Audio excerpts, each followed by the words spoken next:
Jet plant সহজেই বাঁচাবার উপায়।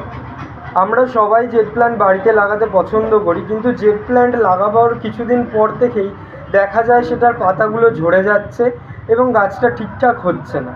সেই জেট প্লান্টকে ঠিকঠাক রাখার উপায় হচ্ছে, জেট প্লান্ট প্রচুর পরিমাণে আলোর পছন্দ করে। সেই জন্য জেট প্লান্টকে রাখতে হবে direct to indirect bright light, আর weekly 2 to 3 times watering depending on light. ঠিক আছে, আপনারা এই জেট প্লান্ট রাখবেন বারান্দায় বা বক্স জানলা বা যেখানে পার্শিয়াল লাইটটা পৌঁছাচ্ছে সেইখানে রাখবেন। একদম অন্ধকার জায়গায় জেট প্লান্ট রাখে না।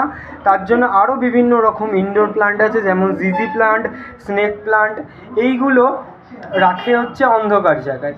জেট প্লান্ট প্রচুর পরিমাণে আলো পছন্দ করে, তার জন্য আলোকিত জায়গায় জেট প্লান্ট রাখবেন, তাহলে আপনাদের জেট প্লান্ট ভালো থাকবে।